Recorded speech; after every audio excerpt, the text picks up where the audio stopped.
Dr. Joe Pascal to go ahead and start the program, the after lunch program.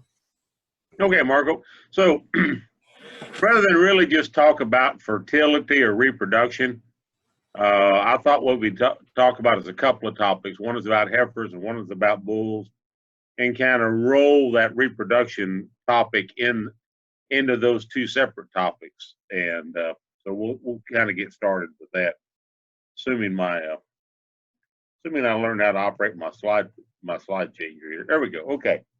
So I throw this up because I think it's important to understand there's a lot of different breeds of cattle out there, and they have lots of different levels of potential.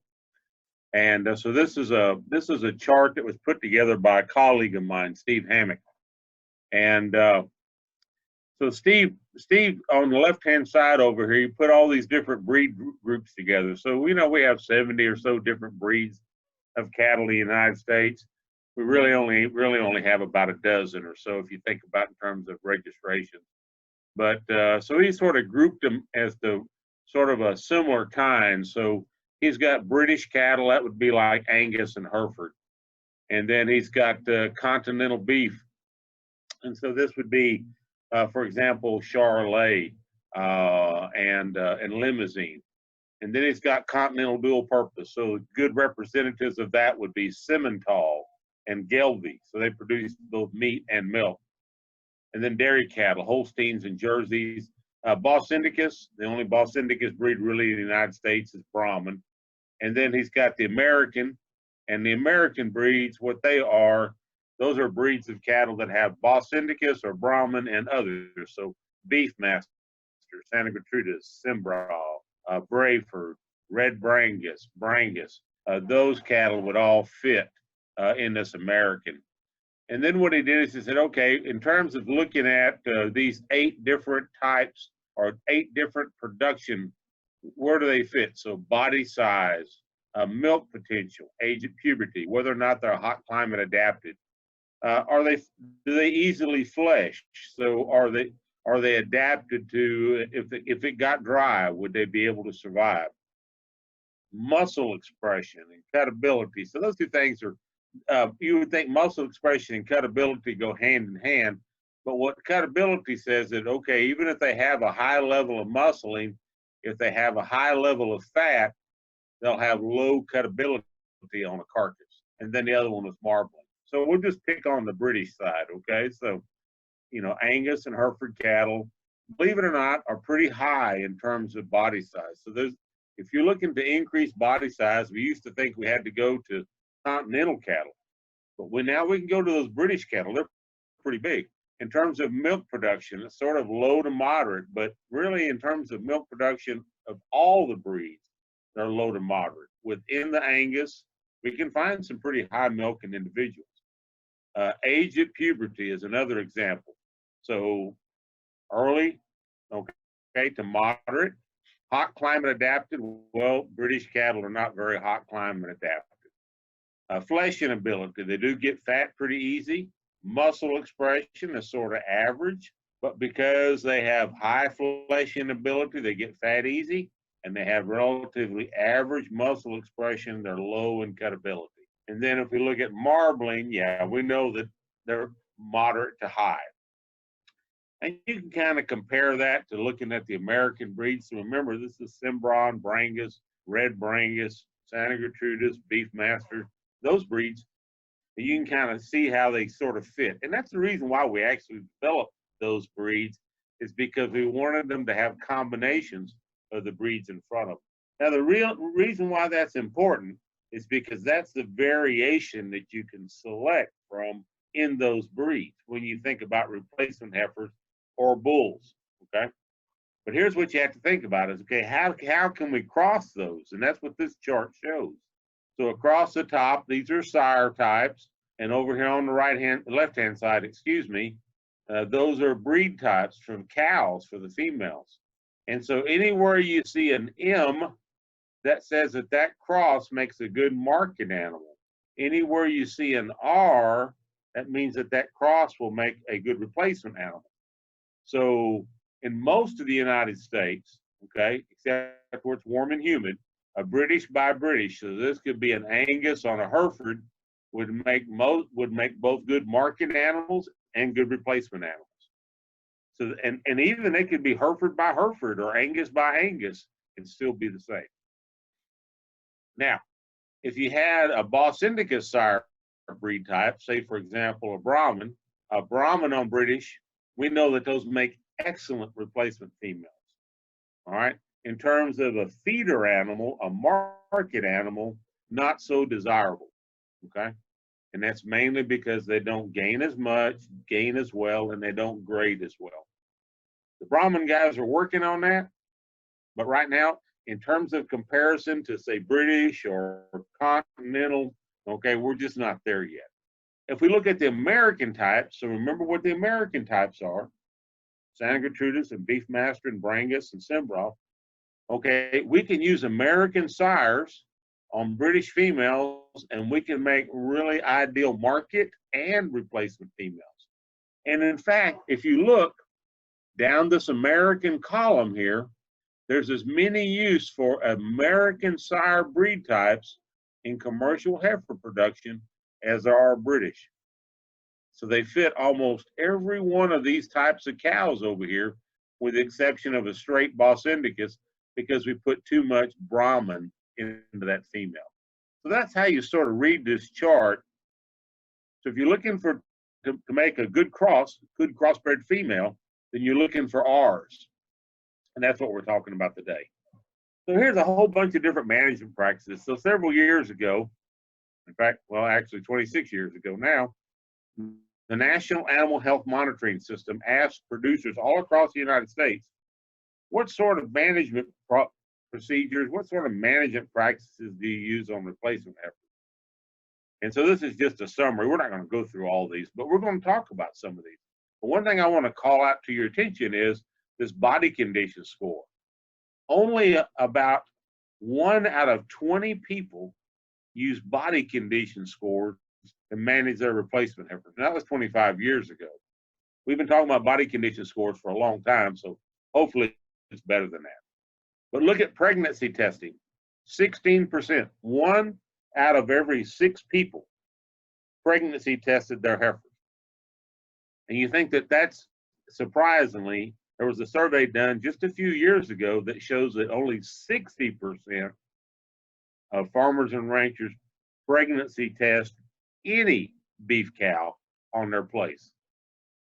And why would, I don't, with cow costs running in the neighborhood of about $700 to $800 a year, that includes depreciation, okay?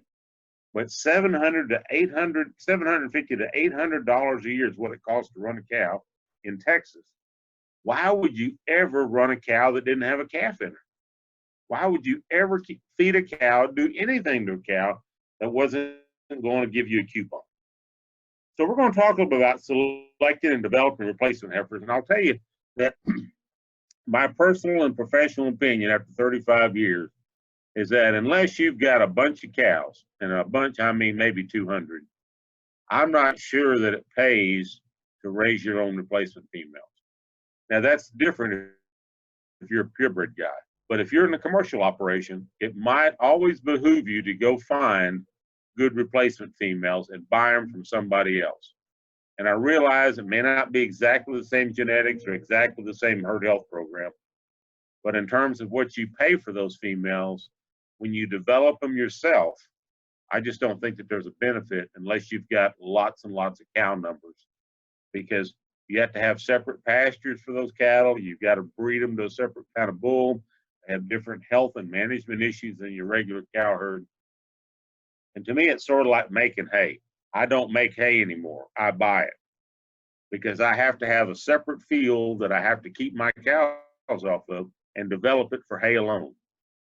And most of the time I'm waiting on rain or I'm waiting on a hay baler, and it's just easier to buy hay from somebody else, test it, know what I have, and then go on from there. So I just have some questions there. What's the adaptability? What's the cost? Genetics, health, temperament? Okay. What's the market value? What's the salvage value of those heifers if they don't pan out? So I have a lot of different selection criteria, and not all of them are yours. Not all of them are mine. Fertility, beef character, structural correctness, I think that's very important. Muscling, what the gain is like, what's their milk production like, what's their temperament. I think that's getting to be very, very important. And then I have a couple of things here. We'll talk about reproductive tract scores. In other words, that's sort of like the scrotal circumference measurement for heifers. So you actually go in, you palpate, you feel how big their reproductive tract is. Pelvic area for cavities. We talked about health earlier, and longevity. If you're in a commercial cow-calf business, longevity is the key to this thing. A cow's got to have at least 5 calves to pay for herself. That means that she has to be 6 years old before she basically wipes out that debt of her original purchase. So I have sort of a 5-step heifer replacement, okay? And so selection, and I already told you I'm going to buy them, but I still have to go select them somewhere. And then management from weaning to breeding, management at breeding, management after breeding, and then management after calving. And if you look there, there's 6 points, but there's only 5. I call it a 5-step plan. And that's because after that management at calving, she's no longer a heifer, she's a cow. So that's really a step plan. So selection at weaning, what I tell people, we want to select for heifers that are the heaviest in terms of their actual weight. I don't want to worry about adjusted weaning weights at this particular point in time, because what I want to do is when they're weaned at 7 months of age, I want to figure out how much do they have to gain, okay, to be ready for breeding. So if I breed heifers at 14 months of age, okay, and they're 7 months of age, how heavy do they have to be at 14 months of age to be cycling? And so we know that typically about 65%, heifers have to be at about 65% of their mature weight. So if I'm running 1,200-pound cows, and that's about what I have, those heifers have to weigh about 750 pounds, 775 pounds when I get ready to breed them. So if those heifers weigh 500 pounds at weaning at 7 months, and at 14 months they have to weigh 775 pounds, that means they have to gain 275 pounds in the next 7 months. Now 7 months is about 210 days. So in 7 months, they're going to have to gain about 1.2 pounds per day. So the heavier a heifer is in terms of her actual weight, the more likely it is that I'll get her to her target weight at 14 months of age. I might have to supplement some of those light heifers.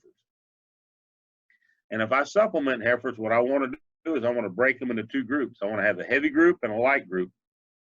The heavy group, I may not have to supplement at all. I might have to supplement the light group in order to get them up there, but I want to feed them separately because the heavy heifers won't require as much supplement as the light heifers will. And so this is just basically what I'm trying to do is I'm trying to get these heifers bred. I want them to be heavy enough. And so what this chart shows down here at the bottom, this is weaning weight. So the group that was the highest, almost 3,000 head, okay? And this is some old weaning weights, 417 pounds. All right. If we look at it, 70% of them got bred within the first 20 days of breeding season. That means that 70% bred on the first heat cycle. If I waited and looked at the middle group, okay, those heifers that were sort of average in terms of their weaning weight, only 42% of them got bred. And if I worried about the lowest, the lightest heifers, only about 19% of them got bred. And so that's why it's important to hit this critical breeding weight, this target weight, 65%. But that's just part of the story, okay? So management from breeding until weaning, okay? So I've got these heifers, I've weighed them, and now I'm going to supplement them. I'm going to try to make sure that either with grass or a little bit of supplement that they're going to make that target weight, okay? And so we talked about feeding separately versus feeding together. This is some old data, but it's still good and it still shows a point.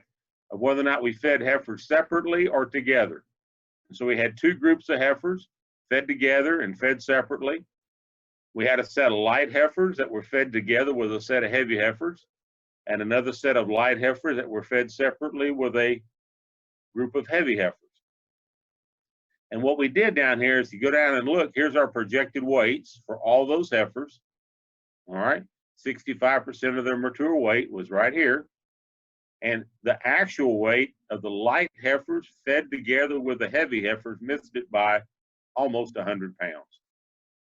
The heavy heifers that were fed with the light heifers, they did fine. They ate their feed and plus the other heifers. Then those heifers that were light and fed separately, all right, their target weight was 750, but they got close. They got 50 pounds heavier, okay? And so that's the whole point. And the cost of doing this was just a little bit more. To get more of your heifers to the target weight for 3 cents more per head per day, that's not too bad. In today's dollars, that would probably be about 50 cents more per head per day. We've already talked about fecal pads. There it is again. That's important. That gives you an idea of how of the diet quality of your heifer. So you've seen at least 3 of those fecal pads in another picture. There's a couple of extra ones, but that'll kind of give you an idea. So there are some effects of all these breed types that we talked about, size and production, and their effect on reproduction. So we already talked about we need heifers to be about 65% of their mature weight at around 14 months of age when we're going to try to breed them. But that's not the only thing that affects them. So body condition is important. We want those heifers to be about a body condition score of 6, right, in order for them to breed. One other thing I want to do is I want to go in there around 14 months of age and I want to palpate them and I want to see what their reproductive tract scores are like. So a reproductive tract score goes from 1 to 5. A 1 is a subfertile, okay, or infertile, very small tract. A 2 is a subfertile tract. A 3 tract in a heifer really is about the size of my little finger. So you hold up your little finger and look at it. That is an average reproductive tract for a heifer at 14 months of age. Anything bigger than that, okay, she's fertile. But I still like to know that because about 20%, 1 out of 5 heifers that have reached their target weight at 14 months of age are below average. 1 out of 5. Now, while you're breeding them for 90 days or 60 days or 120 days, eventually they'll develop. But if you're trying to get them bred early, you're already behind the curve.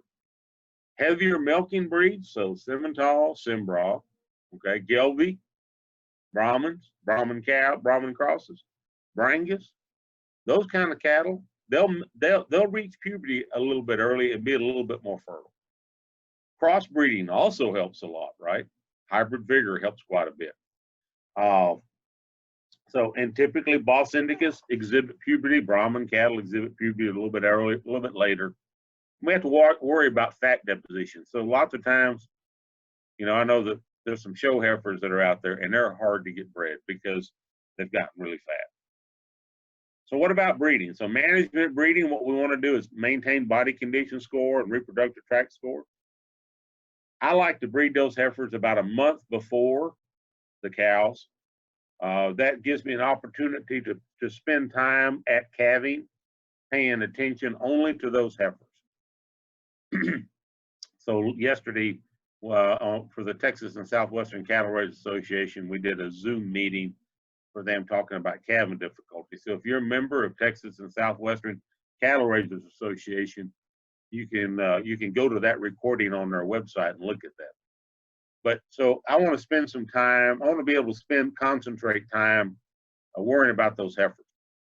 And then if I'm going to do AI or if I'm going to do natural service, I want to make sure my bulls have passed the fertility test. All right. And here's what I want to look for. If I'm looking for records, to make sure that a bull is a good, safe bull to use on heifers, I want to look for an expected progeny difference. That's a genetic prediction that all purebred breeds have for calving ease. That's the highest positive number that I can find. And so in Angus, okay, I'm not a fan of Angus, but I'm going to use them as an example. In Angus, there's some bulls that have a plus 20 calving ease EPD. Now, what does that mean? Okay, that means that we can expect, okay, an additional 20% of their calves to be born without difficulty. Okay, and that's really important. If you're breeding heifers, you want to look for bulls that have a very high calving ease EPD. Now, a lot of people like to pay attention to birth weight. If you're using purebred bulls and they have a calving ease EPD, don't worry about the birth weight. Okay, but if they don't have calving ease, then you want to go for birth weight. Now, they've sort of done, you know, you remember birth weight, you're going to look for a negative number. You want a bull that is very low in terms of birth weight EPD. And if the bull doesn't have any genetics, to have any EPDs, you're using somebody else's bull, maybe he's not registered, birth weight is important, okay, as an actual measure, okay? So we talked about body condition scores already, so we can skip over this. But this is the effect that it has on pregnancy rate. So this is some data. The green line is from Texas. That's at the very top. The sort of orange line is from Florida, and the light blue line is from Oklahoma. But nonetheless, you can look at all at the bottom down here. You see body condition scores, 3, 4, 5, 6, 7. And over here is pregnancy rate. And you can see as we move up in terms of body condition score, so 5 is sort of the average that we'd like to have, and 4 is what we'll tolerate. So 4, you'll get about 70%. When you get to 5, you get about 80%. And anything above 5, 90% or better. And so that's just 3 studies, but there's plenty of studies out there that indicate the same trend. The other thing is that if we pay attention to body condition score, more of those females become pregnant earlier in the breeding season. Now, what does that mean? So let's just say breeding season starts April 1st and goes to end of May. That's 60 days. Okay, a cow that gets bred on April 1st and calves 9.5 months later versus a cow that gets bred on the last day of May and calves 9.5 months later. We can expect to see, just because of when they got bred, okay, 120-pound difference in the weaning weights if we wean those calves at the same time. Because for every day that a calf is alive on the ground, he's going to gain about 2 pounds. Actually, he's going to gain about 2.25 pounds. So if a calf's born today versus yesterday, when we wean him at the same time, theoretically, he weighs 2 pounds more at weaning. At the end of the month, he weighs 60 pounds more. The difference of 2 months is 120 pounds. So it's important to pay attention to body conditions. So this is reproductive tract scoring that I talked about. All right, so this is sort of the scientific explanation. 1 is infertile, 2 is subfertile, 3 is average, 4 is great, and 5 means she's cycling. So what you do is you put your hand inside the cow's reproductive tract, you palpate her actually through the rectum, just like you do for pregnancy testing, and you're trying to figure out how big this reproductive tract is. Veterinarians are learning or have been trained how to do this. And so, you know, basically, I think it's a very useful tool in replacement heifer development. It's not a skill that we can teach in a classroom, or not even, and certainly not online, something we could do when we can meet face to face sometime. This is, pelvic area measurement, and I use this in heifers. That's a rice pelvimeter that you see down there. And so what we do, it's actually a set of calipers. So what you do is you put this end inside in the rectum through the cow, and what we're going to do is we're going to put it in her pelvis. So this is her pelvis. This is her hook bones on either side. And then this on either side back here, these are her pin bones. And we're going to measure the internal dimensions of her pelvis. So using one hand to hold the machine right here, the device, and another hand covers this inside the cow, we're going to expand this, the scissor, and measure the height, and then turn it sideways and measure the width, and we'll multiply those two together to get an idea of the area. So a cow's reproductive tract is not square, it's not rectangle, it's more shaped like an egg. But this is the best measurement that we can get. And here's how I like to use this. I want to try to get rid of heifers whose pelvic areas are too narrow. Okay. All right. So that's what I want to do. I'm not looking to make big ones. I just want to select against small ones and real narrow ones or real odd shaped ones. So that's how I'm using it. But a 14-month-old heifer should have about 140 to 160 square centimeters. So the measurement on this device is in centimeters. Okay. It takes 2.5 centimeters to make an inch. It takes 6 1/4 square centimeters to make a square inch.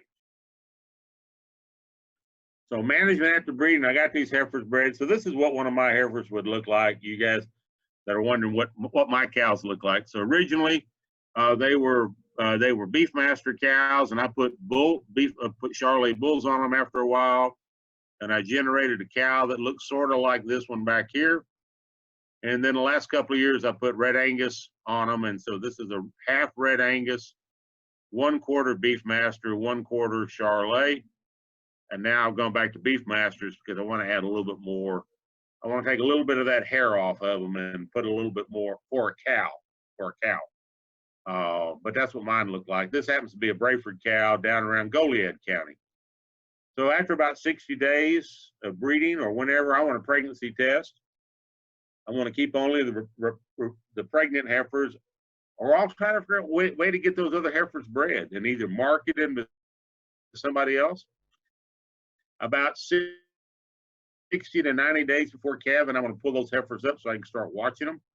The heifers still have to continue to grow because remember, if you're breeding heifers to calve at 2 years of age, okay, at about 18 months of age, okay, they start erupting their 2 front teeth right here. They're fully in wear at 2 years of age, but then they're going to start losing these others next to them. So it makes it a little bit difficult to maintain body weight on. They need to calve and a body condition score of 6, and you just need to get. This is a good thing to have your veterinarian do, is come out and palpate those cows. So, you know, we talked about having a good veterinary client-patient relationship. All right, this is what we need to do. You can do it by rectal exam, and I stuck this in there because you may not be able to get you a veterinarian.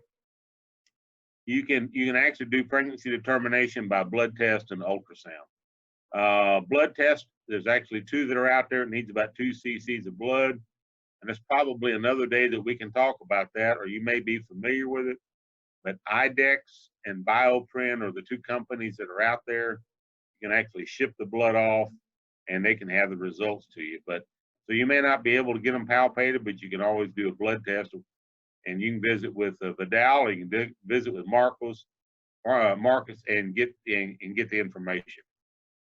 But what they're looking for is a placental forming protein. So the placenta, the amnion, the chorion form a sac around the calf, and then it forms a bundle of vessels that attaches to the side of the uterus.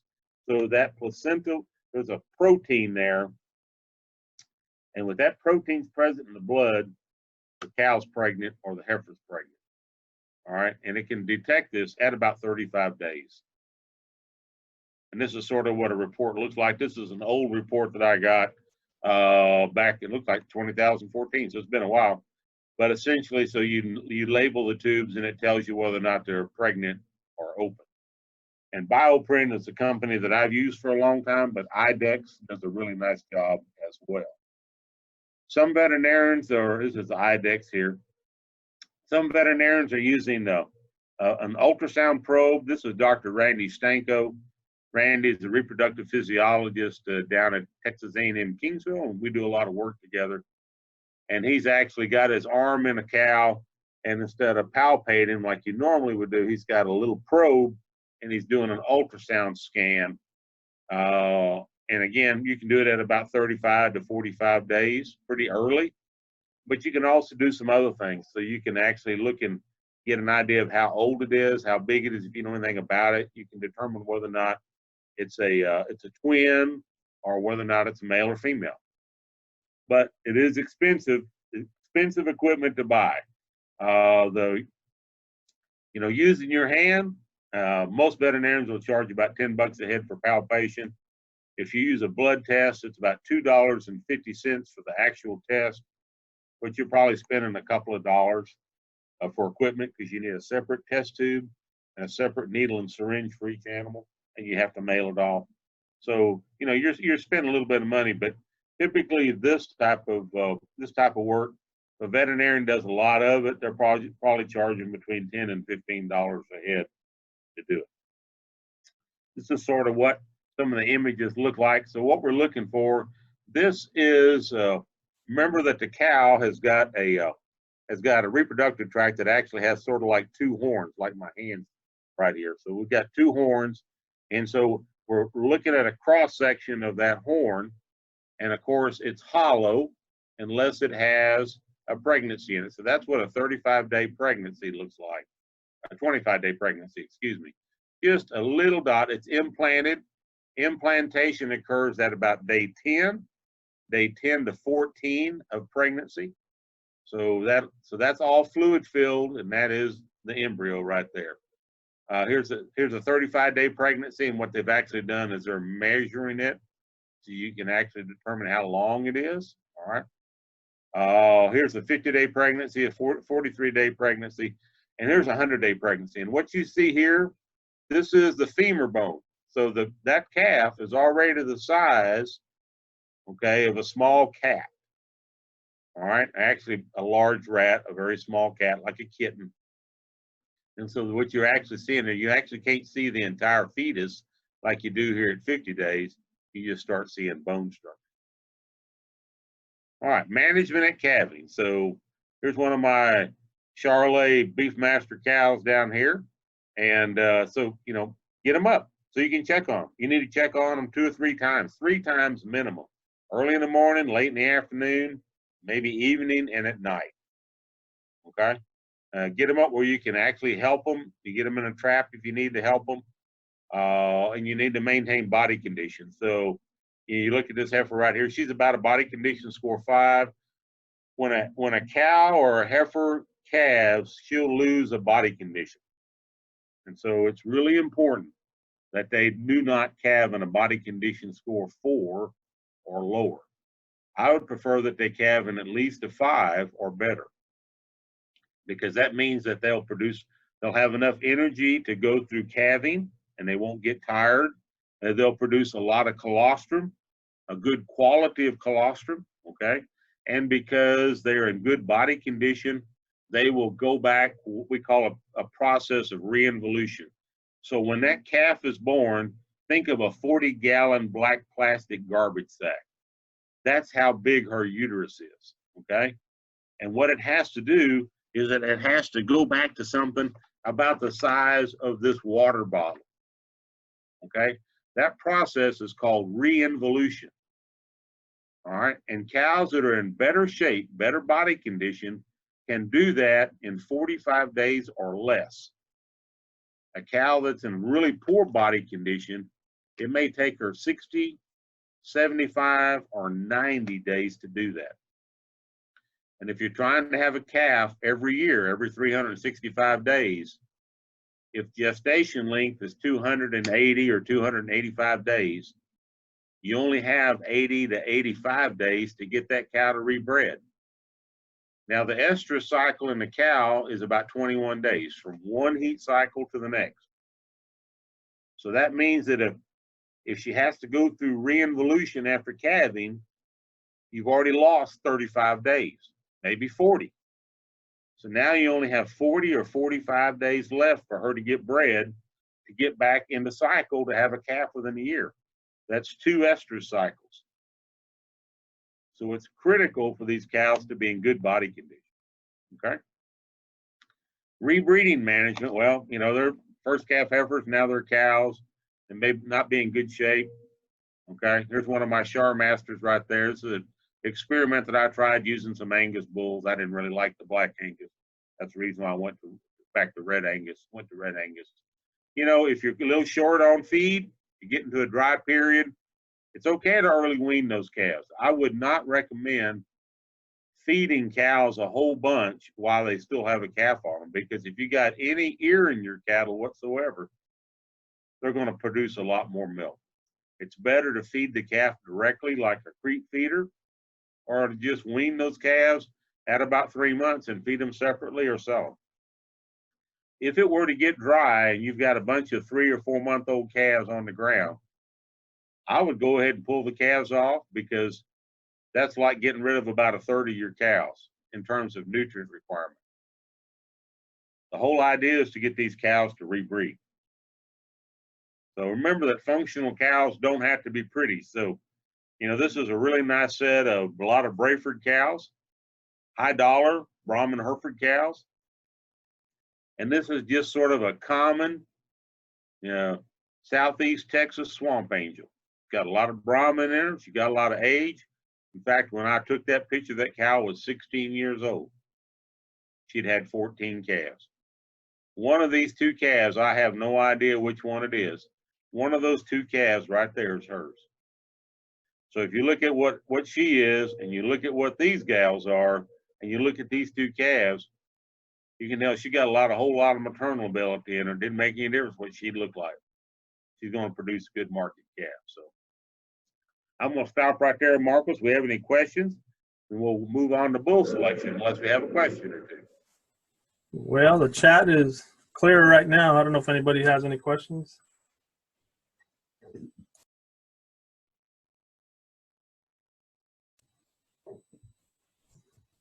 Maybe not. Move on. Okay. I'm listening.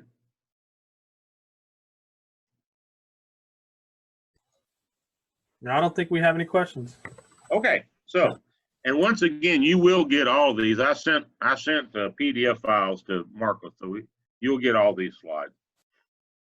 So let's talk about. I'm supposed to talk about herd bull selection, evaluation, pricing, and marketing. We've talked about breeds already. So when I developed these slide sets, a lot of them were topic specific. So when we sort of pull them together in this, you know, you're going to get a lot of the same information. So we'll be able to sort of slip through this. And this is just, you've seen this chart before. You've seen this chart before. So, you know, a lot of different selection criteria on the bull side is a little bit different. But structural correctness to me is at the top of the list. And then I want to see some gain from most of us. 90% of us sell our calves at weaning. So weaning weight's critical to us. We've got to have a bull that'll put some weaning weight on us. I know there's a lot of emphasis on carcass data. I feed some cattle, those red Angus cross calves. I feed them. I go to a feed yard with them, and they're marketed on a quality grid basis. But I know that because, I know that they're going to make it because they're red Angus. If I was just Charolais Beefmaster cattle, and I were to feed those cattle, you know, I would probably market those cattle on a live basis, not on a quality basis. They might grade really well, but until I know that they're going to grade really well, that's how I'd market. But I think for most of us, 90% of us, weaning weight is the #1 trait that we need to look for. And so we talk. This is me down in Tizamín, Mexico, back when I was much younger, drawing on a Nalor bull, pretty gentle bull. A lot of people worry about structural correctness, and I do, but I'm going to tell you that the easiest thing to look at, whether you're talking about forequarters or you're talking about hindquarters, I want to watch a bull walk, okay, or an animal. Doesn't make any difference whether it's a cow or a bull. I want to watch them walk, and when they pick up that front foot, okay, I want to see that hind foot fall in that track or very, very close to it. If I can do that, that's a really good indicator that he's structurally correct or she's structurally correct throughout the rest of her body. Okay? So remember that. Watch animals track, watch them walk on a level surface. when they pick up that front foot, if the hind foot that's directly behind it goes right in that same track, those animals are pretty structurally correct. So what you see right here, this is a Brahman bull that's post-legged.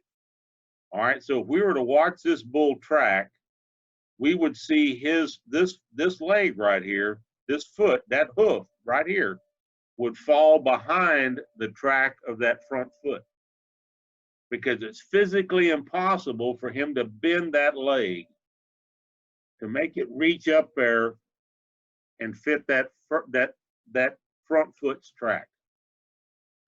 By the same token, if he was extremely crooked-legged, back in the 70s, we had a lot of Charolais cattle came into this country, and they had double muscling. And one of the problems with double muscled cattle is that they had a real curve in their leg. I exaggerated here. But what would happen then is that those cattle would actually reach up in front of that track from the front foot. They would actually be in front of it. So watch an animal track. You can learn a lot from that. We talk a lot about muscularity. I think that's important. I think looking at weight gain, looking at EPDs, expected progeny differences for weaning weight, critical, calving ease, and weaning weight. Those are the things I'm looking for when I'm looking for bulls. But it's also good to evaluate a bull. This polled Hereford bull's got plenty of muscle in him. I don't want my muscling to be too extreme. I want growth. That's what I'm going to get paid for. Not feed yard growth, but grass growth. Okay. He has to have the reproductive evaluation. Excuse me. Okay. And this guy up here is probably very fertile. Okay. If he gets in your pasture, he probably breeds every cow in there. All right. Unfortunately, he's got some other problems. But bulls have to pass a breeding soundness exam. All right. A breeding soundness exam basically looks at scrotal circumference for his age, looks at a full semen test. Okay. It includes a rectal palpation to feel accessory glands and a full extension of the penis to make sure that there's no problems with his penis. And it also looks at the animal's face, teeth and eyes and those kinds of things. He's got to be able to see and smell these cows. Reproduction is all about being able to see and smell as well as everything else. And then I had an old guy that used to teach me a lot, Frank Litters, and he used to talk about what we call this A to B line. And what he said is you need to draw a line from the animal's knees, okay, in the front. Whoops, excuse me. Got to learn to quit touching my computer. From here all the way back here to his hocks, okay? So anatomically, that would correspond to your ankle, just so that you know. Okay, so his hocks, and here's his knee. So his knee is actually anatomically your wrist, believe it or not. So we would draw a line between those two, and we want his sheath to be above that line. So you can see it at old Beefmaster Bull right there that his sheath is well above that line. Now let's look up here at this guy. I'm not sure what he is, okay, but let's draw a line here. We'll draw a line A to B, and you can see that he's got a little bit of a problem. We've corrected that, all right? But it's still important, I think, to pay attention to. And to me, I look at the A to B line, I look at the opening of the sheath, and of course his sheath is very, very close. And even this bull here, even though he's a little lazy, and scrotal circumference. So we're going to measure the circumference of the scrotum here.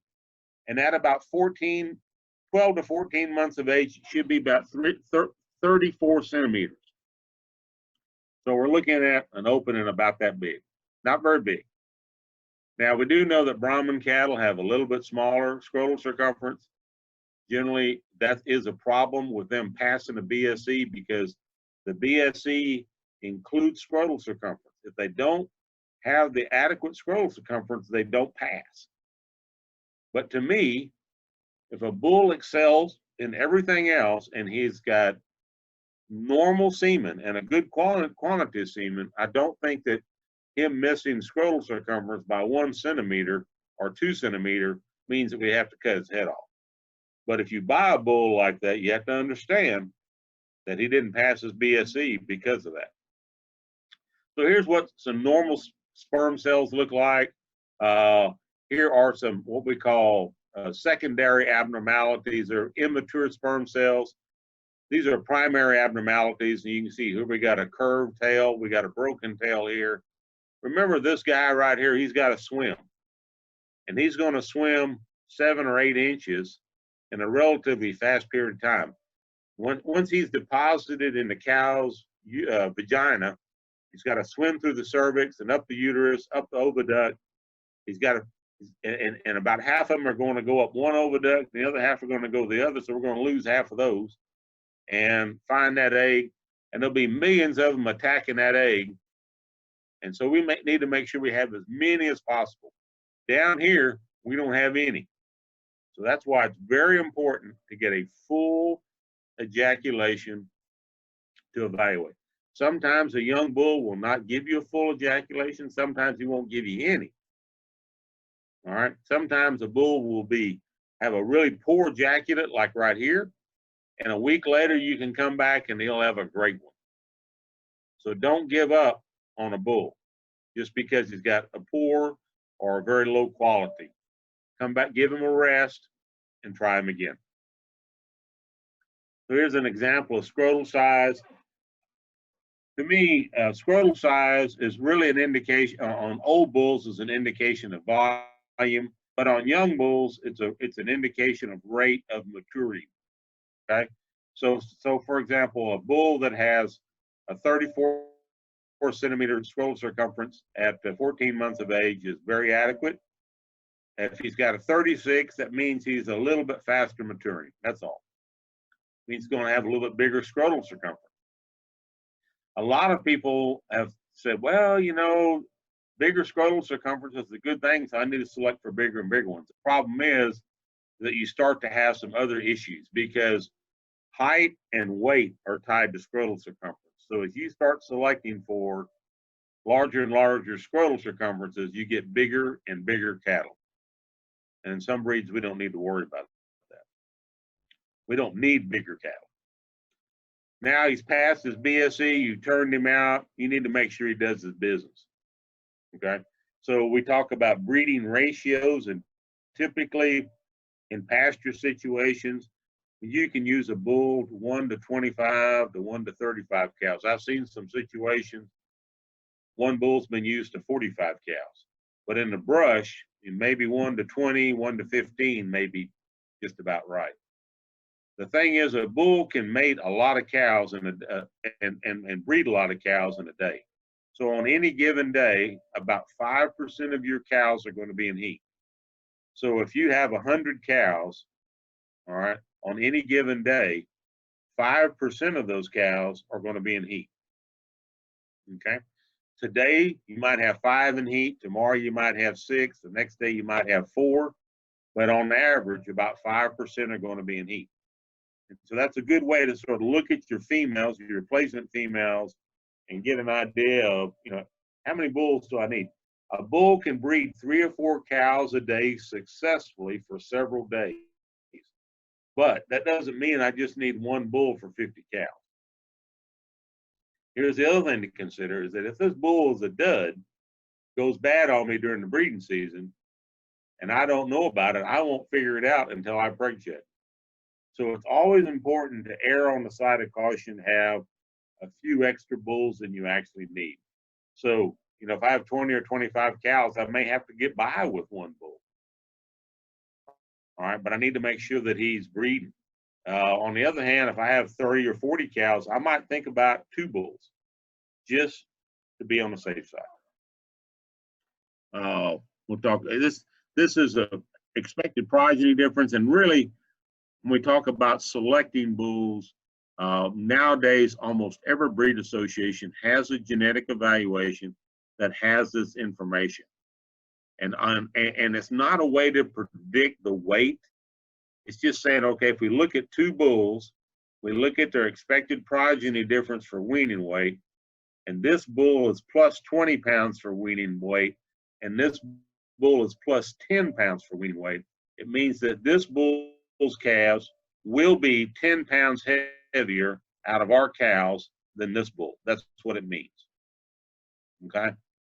There's not really a way to predict that, okay, if I buy this bull, it means that my calves are going to be 20 pounds heavier. That's not what it means. It's only comparing bulls. It's not predicting weight. Okay.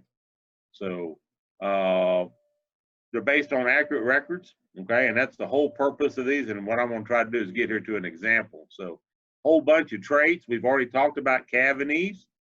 So there's two different types of calvinies.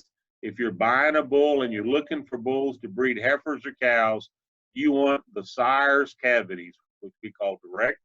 But if you look down here, there's a whole bunch. We can worry about gestation length or birth weight. You need to worry about weaning weight besides calvinies. And then all the carcass traits, heifer pregnancy rates, scrotal circumference, stayability. That's the probability that a cow will still be in your herd having had a calf every year at 6 years of age, which means she's had 5 calves at 6 years of age. Okay? And then docility. That's temperament. She's going to run at you or away from you. So there's a whole bunch of EPD traits that are out there. If you're going to buy bulls and you're going to buy a purebred bull, it makes sense to pay attention to these records. All right? To ask for them. And then if you don't understand how they're read or what they mean, find out before you spend $3,000 or $4,000 for a bull. Okay, because I've talked to people that have done that, and then they have calves and they weigh 100 pounds, and what happens is that they looked at the records, and it was an EPD from a year ago or 2 years ago. And now that bull has had a whole bunch more calves. And now what happened is they added those records in and his EPD went down. So make sure that when you buy bulls, that the EPD records that you're using is from the most recent analysis. So Santa Gertrudis, I'll pick on them as an example. They run a monthly analysis. And so if you're buying a Santa Gertrudis bull, from an analysis ran in April of 2019, okay, you're 12 analyses behind. You need to get the April 2020. They don't change that much, but they could change a lot if progeny information come in. The best way to use some of these is what we call an index. And so we have maternal indexes that are used on the cow side. So if you're a cow-calf producer, these are the kinds of indexes that you're interested in, these maternal indexes. If you're selling cattle on rail, if you're feeding your own cattle, these are the kind of indexes that you need. These first 4 and these first 3 are actually created by the Angus Association. But each one of these others I show, this is Simmental, Hereford and Hereford, Red Angus, Gelby, Beefmaster, Brahman, Santa Gertrudis. And so what those are balanced indexes. So they allow you to select a bull for several traits. Good EPDs for calvinies, good EPDs for weaning weight, good EPDs for docility or stayability. So you don't have to worry about selecting bulls for several traits at once. These indexes do that for you. Okay? And so that's the best way to use some of these. They do work. Okay? Once again, this is Angus. This is 30 years worth of prediction, okay? And so what I want to do is I'm going to pick a couple, all right? So Angus is noted for marbling score. And so if we look at marbling score, this is orange, okay? And so we look at if we look at marbling score, here's marbling score EPD for Angus. Okay, so they really didn't start doing much with it until after certified Angus beef came on board. Certified Angus beef came on board in the 1990s, 1986, 87, 88. And so now you can see that the ags, they started to increase marbling. But if you're in a breed like Angus, you already have marbling. So you don't pay much attention to it. So now let's look at dollar beef. So that's what this is right here. That's an index value. That's not a trait value. So it's sort of a light blue. That's this one right here. And that's measured in dollars of income if you use this selection. And look, 1972 is worth about 42 bucks. The average of all bulls in the Angus breed, 42 bucks. Now, if you look up here, it's $116.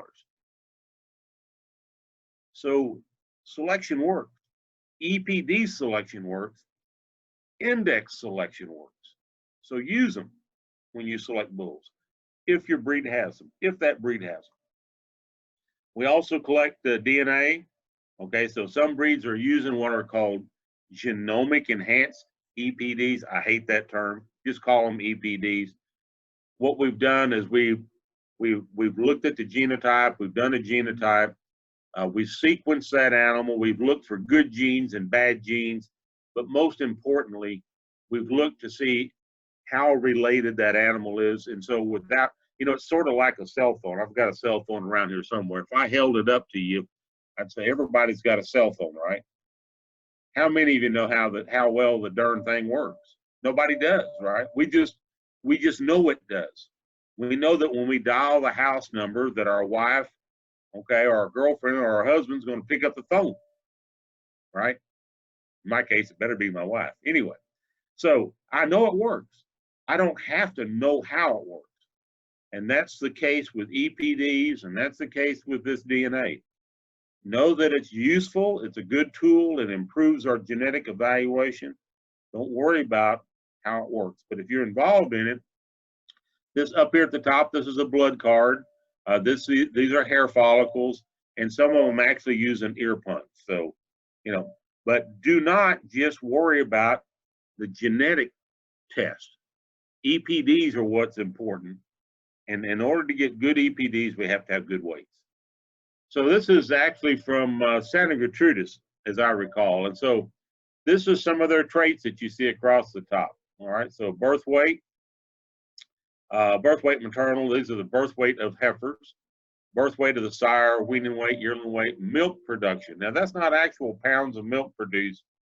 That's additional pounds of weaning weight of this bull's daughters as a result of higher milk production. Scrotal circumference, carcass weight, fat thickness, ribeye area, marbling score, retail product. This is tenderness and docility. I lied. This is actually Brahman Association data. So here's the average. Okay, here's the average of all the active bulls for those traits. So you can see for all Brahman bulls, average birth weight EPD is 2.1 pounds. That means that 2.1 pounds heavier, okay, may not be what you want.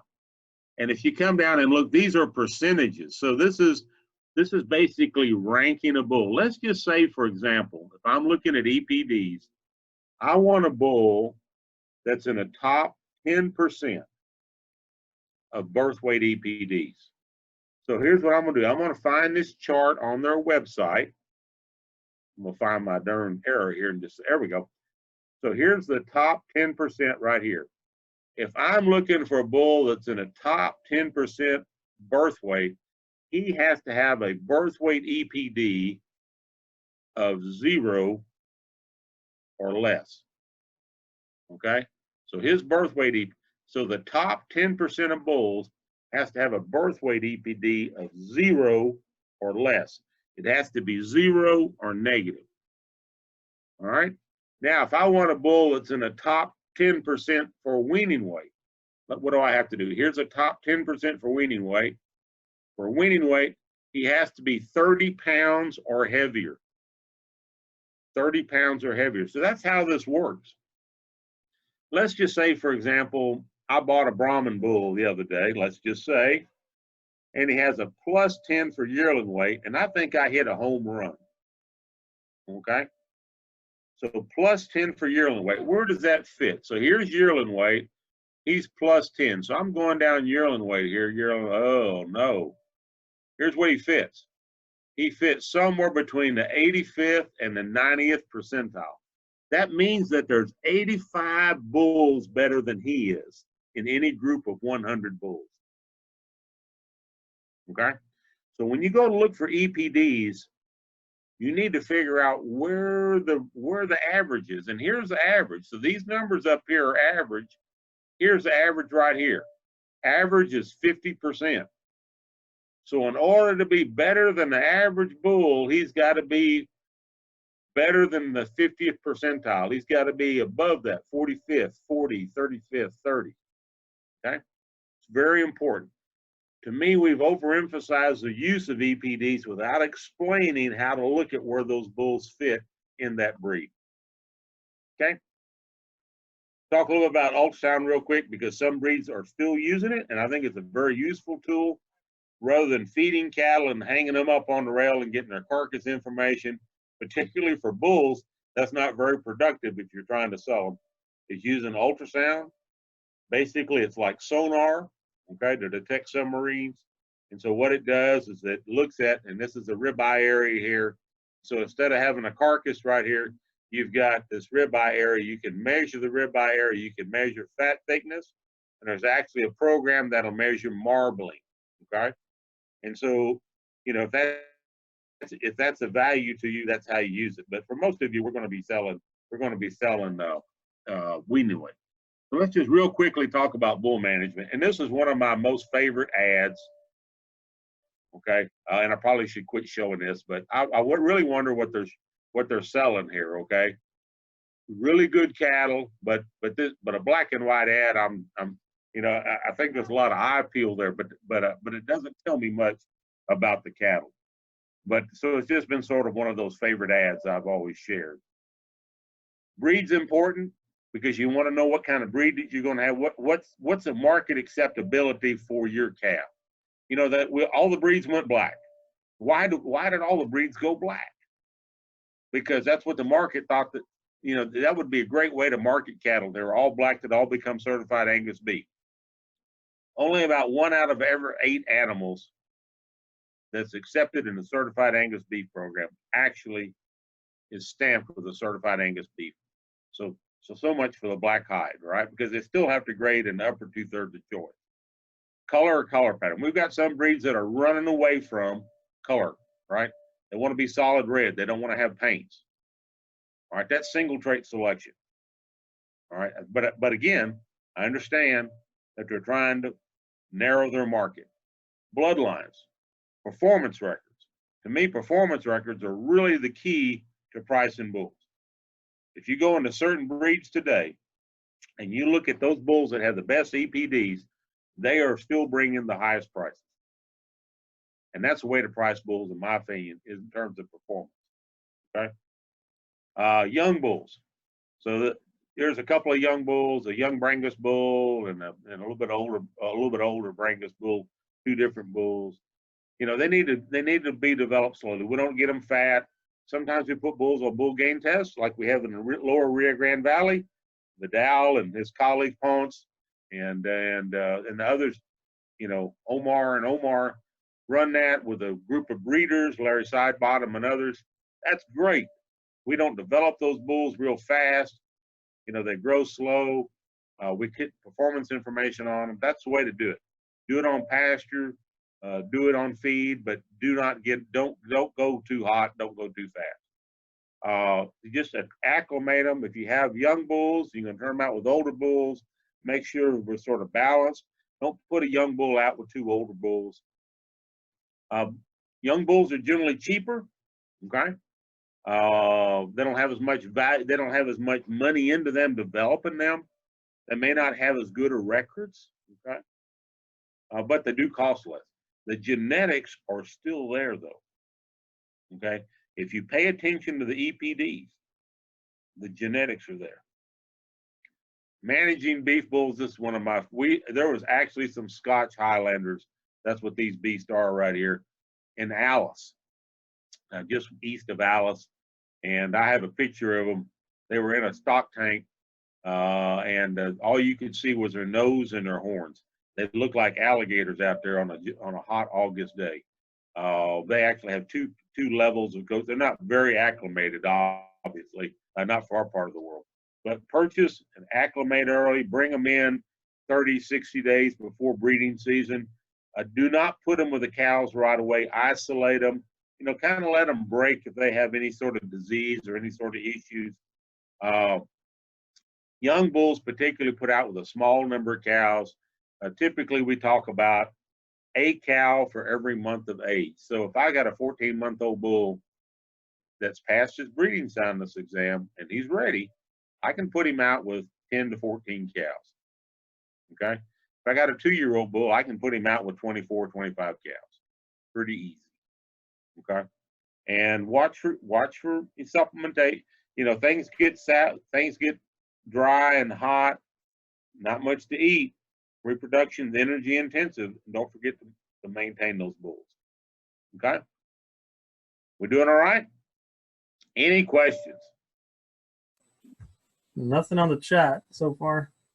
Okay, so what I'm going to do now is, if we don't have anything, I'm going to run to our last deal, if that's okay. Assuming I can open it here. Any questions, anybody? Okay. All right, so the last thing I was supposed to talk about, so we can kind of stay on time, assuming if I can find it. Oh, here it is, right here. I was asked to talk a little bit about some stocker management and feeding management, and I, you know, to me, I don't really want to talk about if you want to feed cattle, that's really sort of a different topic. I know that a lot of folks right now, because of the pandemic, are investigating the possibility of feeding some of their own cattle for their own use, or feeding cattle and having a freezer beef for their neighbors. Okay. And there's animal health, there's a health department rules, state department rules, and then there's local rules about that. Okay. I know that some states are waiving those, that ranchers are being able to slaughter their own beef and sell it off of their place. Legally, you can't do that. Okay. Not in Texas, but you can process your meat at a local meat processor, okay, if you can get in, and then take that meat to a farmer's market and sell it, because it is your product, but it was slaughtered and packaged under state inspection. You can't send it out of state, because then that would require U.S. inspection. But there are some options there that we might investigate in the future. But what we're going to talk about right now is sort of stocker cattle and stocker cattle management. And to me, stocker cattle is anything that's been weaned. Okay, so you know, you might have some extra grass, or you might want to lease some grass, and you want to put some weight on some cattle before you take them to the auction barn. Those are stocker cattle. You just happen to own them. Okay, and so a lot of different types. This is actually some from over around Alabama. And so these are some weaned calves. They're going to make great stocker cattle. You shape them up, you vaccinate them, you deworm them, you treat them for external parasites, put them out on, put an implant in their ear. They're going to make good cattle. You'll get them out there, and they'll gain a pound and a half a day. So instead of selling them at weaning as 450, 500 weights, 100 days from now, you put another 150 pounds on. And that 150 pounds only cost you about 35 cents per pound. And so even if calf prices are $1 a pound, you still made a profit of 65 cents. And so that's why people do that. Unfortunately, a lot of cow-calf producers are not able to do that because they don't have the extra grass. And so, you know, I've just given you some pointers. Natives versus imported. Most of us are going to do native cattle. I have run some cattle from our neighbor to the south. Steers versus heifers. Heifers give you the option of doing some other things. So 150 days from now, you decide, you know what? I want to keep those heifers, or I want to breed those heifers. I want to sell those heifers. I'm going to breed them and sell them to my neighbors. That gives you some different options. Heifers are going to grow a little bit more slowly than steers will. Steers, you really need to implant. If I have any question that I might use those heifers for breeding purposes, I don't want to implant them. Okay. You know, think about the type of cattle in terms of quality, muscling, how big they're going to be, health issues. Okay. And then where are you going to get them? Are they going to be your own cattle? Are you going to buy them from an auction barn? You're going to ask somebody to put them together. So these are some native, I think you've seen this picture. These are some Mexico steers. that I had on my place a few years ago. I did that on the basis of gain one year, and then I paid for them. I bought them myself the next year.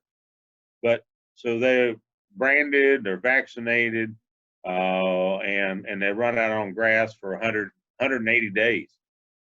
Okay, so I get paid on the gain. And the next year I didn't. I just bought some myself, put them out there, and did the same thing. And then I just kept all that. Okay, and they gained about a pound and 1.1, 1.2 pounds a day. And then I sold those cattle to, when I owned them, I sold them to a feed yard. Feed yard. I was sort of the intermediary. I was actually taking the risk of those cattle myself. Here's sort of what they look like up close. Pretty rough, right? It's in the springtime. It's in April. I weighed about 750 pounds. They'd been there since October. They really didn't do very much during the winter months, but as soon as they got spring and we started having this grass like you see down here, they went gangbusters. And you can see that they're a little bit better. You know, we think about Mexican steers, Mexico steers having a lot of Brahman influence in them. These cattle did not. So you can buy different grades, right? So these were like 1.5 kind of cattle. You can buy 1s, 1.5, 2s. 1 is really a lot of European, a lot of Hereford. These were almost there. 2s got a little bit of ear in them. Think about Beefmaster type cattle. 3 has basically almost straight Bos Indicus, except they're not really Brahman. They look a lot of Zebu, a lot of Hindu influence. These are some Brangus heifers we did one year. You've seen these pictures in the nutrition section. You've seen them. So this was some Brangus heifers that a friend of mine had. He needed a place to go. We brought about 65 of them down, and he paid me on the gain. I overwintered them and developed them for him. We were going to breed them. The market went up. We sold them. Okay, and so you can look at some of those things, and it gives you an opportunity to. And I'm talking about numbers. So like we had 100 head of Mexico steer, 65 head of. You don't have to do it with those numbers. You can have 5 or 10 if you whatever you've got grass for. And the idea is that you put cheap gain on these cattle, and you turn around and you market them. You can even go back to the auction barn with them. If you own them and you've got grass, there's no reason that you have to ship those cattle at 5 or 6 or 7 months to the auction barn unless you need the money. Okay. Here's some F1 females. These are not mine. This is not mine, but this was a set of females, a set of Brahman Hereford females that were raised as feeder heifers, like these girls right here. And then they decided to go ahead and breed them. So they did. Those heifers became cows, and those cows lived for a very long time in Yoakum, near Yoakum, on the alternate Highway 77. I watched them many years. Have many calves. They're gone now. But they started out as a group of heifers like this, going to grass, about 20 of them, and then they basically decided, oh, we're going to convert them over to cows, and that's what they did. So some value determining factors. If you're buying them from somebody, here's some things you have to think about what you're going to pay for. Have they been background? Have they been vaccinated, castrated? Have they have implants in them? If not, you need to do that. If somebody else did it, you're going to pay for it. Color, fill, horns. Horns are not a big deal anymore, but you don't want really big horns. Vaccinations, breed, flesh, frame, how tall they are, how much muscle they have. Heifers tend to be a little bit lower in price than steers, and bulls lowest of all. You got to vaccinate. You got to castrate those bull calves and get rid of those testicles. And of course, everybody understands the market slide in weight. The lighter the cattle are, the more they cost per pound. And the heavier they are, the less they cost per pound. But on average, they pay about the same per head. And that's because of efficiencies of the system.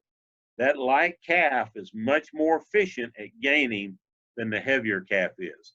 And so he's worth more. This is what some frame sizes. So if you look at market reports today, not all of them, but if you look at USDA market reports, they have what's called large, medium, and small in terms of frame size, and it's based on these weights. So a large frame calf is going to finish out at about 1250. Its heifer made at about 1150. okay? Medium frame be about 150 pounds back of that. Now, almost all of our cattle today are medium or large. We have very few small cattle, very few small frame cattle, and it's a good thing. All right, but there's a price differential between large and medium, just like there is between steers and heifers. So there's a large, a medium, and a small. It doesn't necessarily mean that one breed's always one size and another breed's always another. Dr. Joe, Yes, yes. as far as castrating bull calves, at what age, I guess, or month do you feel is the best time to do it? I would castrate as early as possible. Okay, I really would, and I would knife castrate. So you could do it within 2 or 3. You could do it within a week of birth. Okay, certainly do it by weaning time. Okay. Certainly do it by weaning time, but do it within. You know, everybody's worried about what's going on in the cattle market. I want to pontificate here just a minute. All right, we're going to have a pretty tough market, not only because of the virus, but because we are already on the backside of the production curve. Okay, so we are already starting to liquidate cattle last year. We're not going to see that price difference in meat for at least 2 years, because the cows that went to market had calves. Those calves are in the feed, will be in the feed yard in 9 or 10 months, and they'll be carcasses 14, 15, 16 months from now. Okay, so we're not going to see any change in the supermarket except meat go up.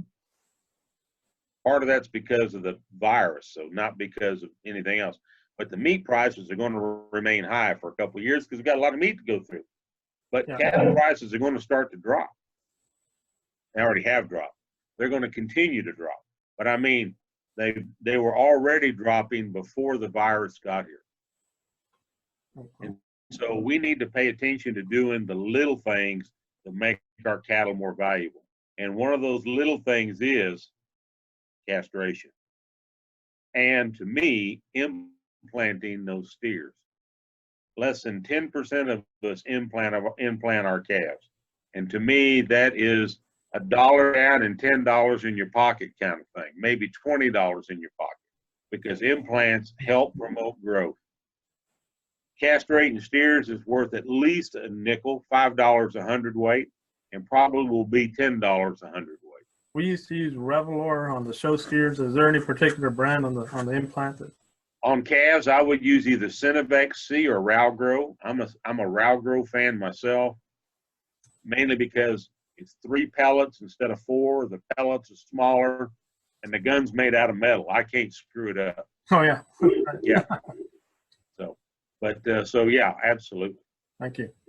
All right. So, and then if you read a market report, not only do they talk large, medium, and small, but they talk about 1, 2, 3s, and 4s.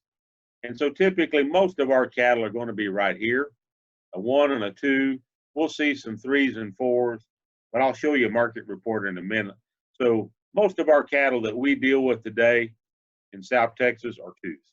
We have a few 3s, we have a few 1s, but most of them are going to be 2s. So that's sort of an example. You see a 1 over on the right-hand side, the white steer. The yellow steers are 2. Number 3 steer is a sort of a dairy mix, and that's typically what we see. We see a little dairy influence in those cattle.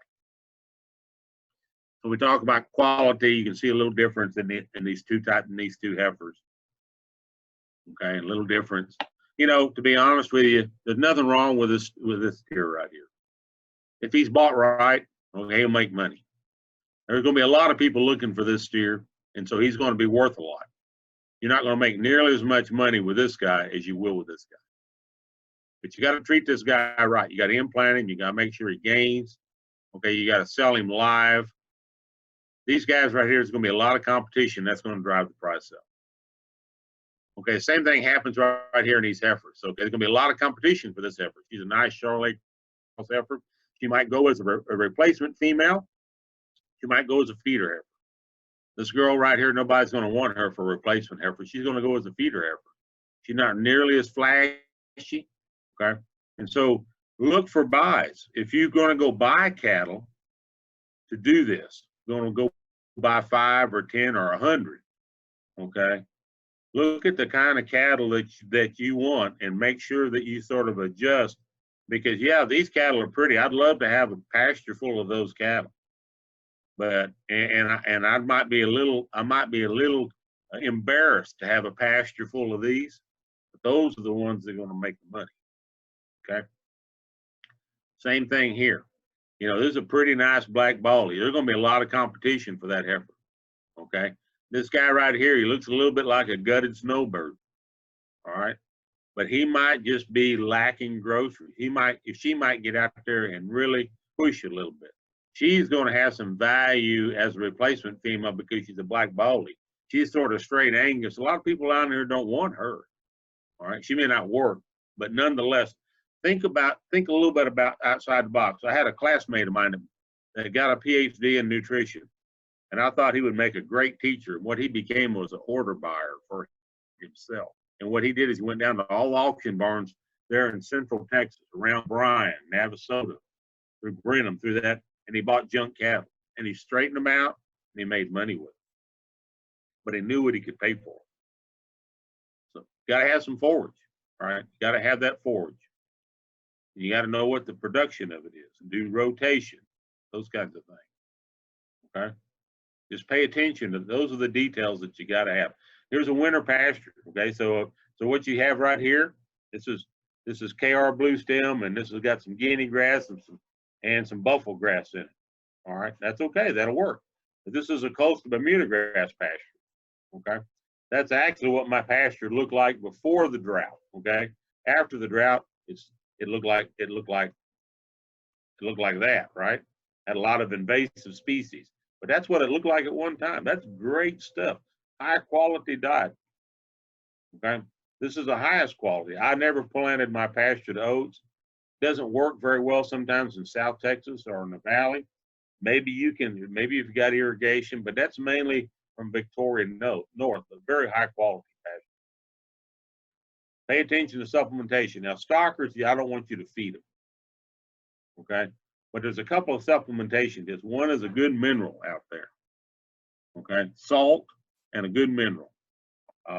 Doesn't make any difference with the loose or block, but they need to have mineral. If you've got all their health straightened out, most of the time in terms of supplementation, a good mineral program is what they need. We used to use some tubs out there occasionally, but at $1.40 per pound of protein, it gets expensive pretty fast. You don't want to do that. Here's some tips. So this is those Brangus heifers. You've seen this picture already. There's cottonseed up there on the top. There are range cubes down there on the bottom. When it got to be really cold and we had a lot of dry grass, this worked out really, really well. Just to put some protein supplementation out there. We put about a pound of cottonseed cubes or about 2 pounds of whole cottonseed, or we'd move it up a little bit, depending on, but that improves the digestibility of that low quality forage. So deworming, fly control, implanting. We didn't talk about implanting very much just a minute ago. Sometimes putting an ionophore in the mineral. So an ionophore, what it does, it actually shifts, okay, the type of gases that are formed in the rumen to a more productive gas. So without getting too biochemical, essentially it improves the efficiency of digestion of the forage about 10%. And it's very worthwhile. It's like both Rumensin and Bovatec, we're talking about pennies a day. Now, if you're going to do this for 5 or 10 head, it may not be cost effective. But if you're going to do a bunch, then it's very important to include an ionophore. Okay. Good facilities. So that's my old pens back at the ranch in Jim Wells County. You know, be able to get those cattle in, move them around, sort them, make sure, check them in case they were sick.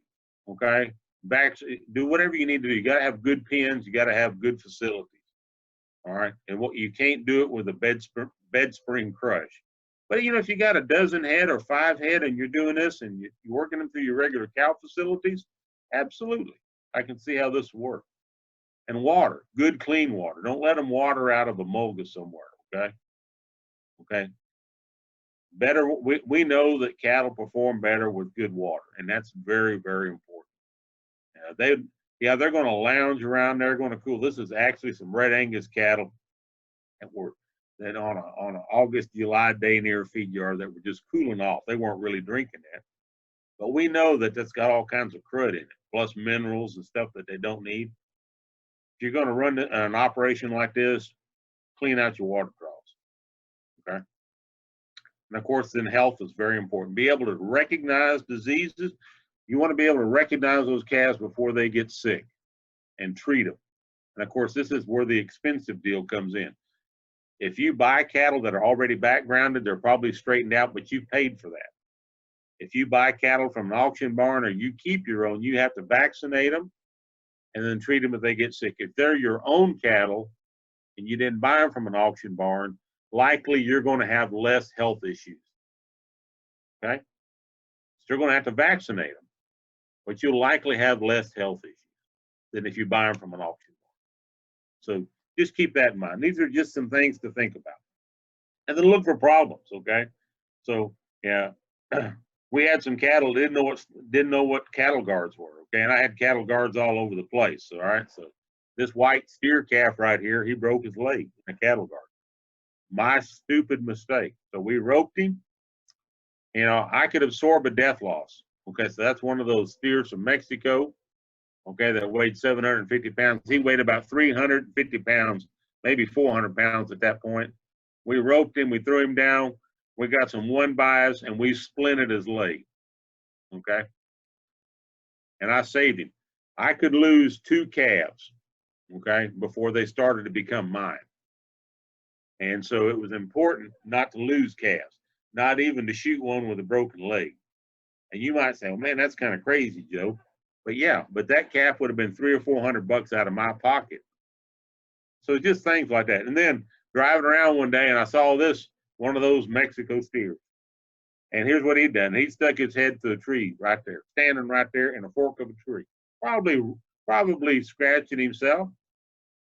I checked those steers twice a day. So he wasn't doing that in the morning. When I got there in the evening, he was there.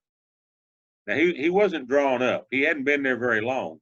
But if I didn't come back but once or twice a week, he might have been dead. And as it turns out, right after I stepped out of the truck and took this picture, that idiot just raised his head up and backed up. So, you know, it's just one of those things. Then down there at the bottom, another steer in the cattle guard, Easter Sunday. My son calls me up. I thought, you know, it's Easter Sunday, I'm going to sleep late.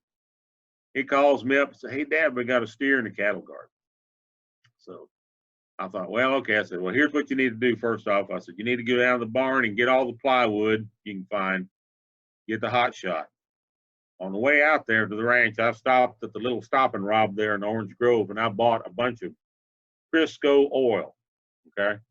We got up there and we placed that plywood all around it. He just couldn't get out of the cattle guard. His legs were swollen. He hadn't broke any legs, thank God. He weighed about 750 pounds. All right, and so we placed all that plywood around him, and I took that Crisco oil and I poured it around his legs.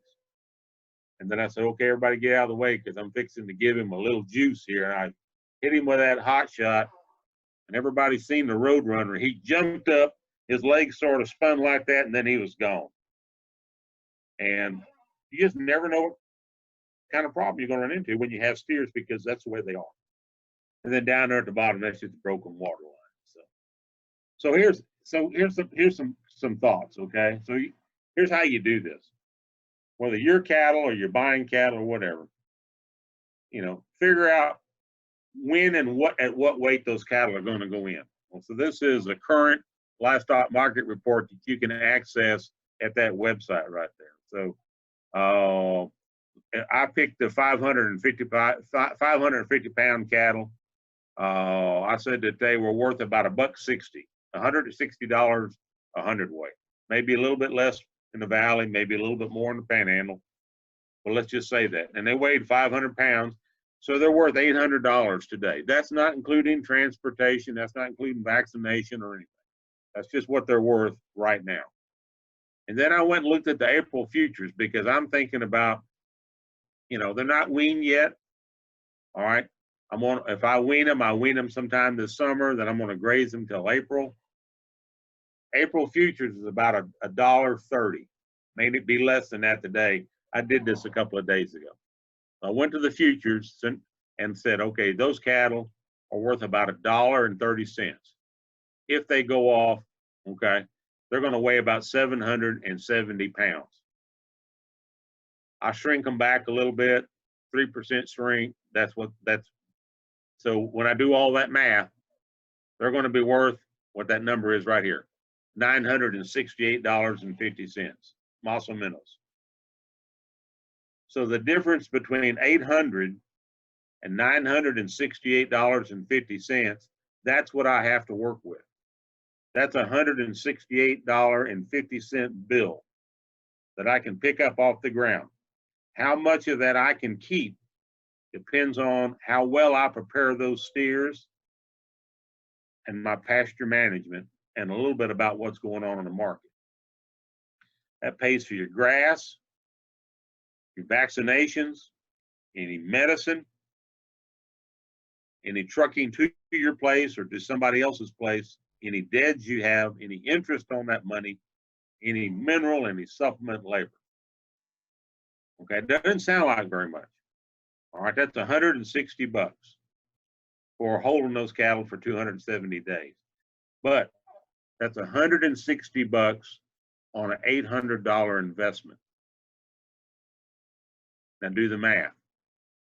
Okay, what percentage of $800 is $168, or as much of that as you can keep? That's the key. Okay, that's the key. All right, that's it. It's a little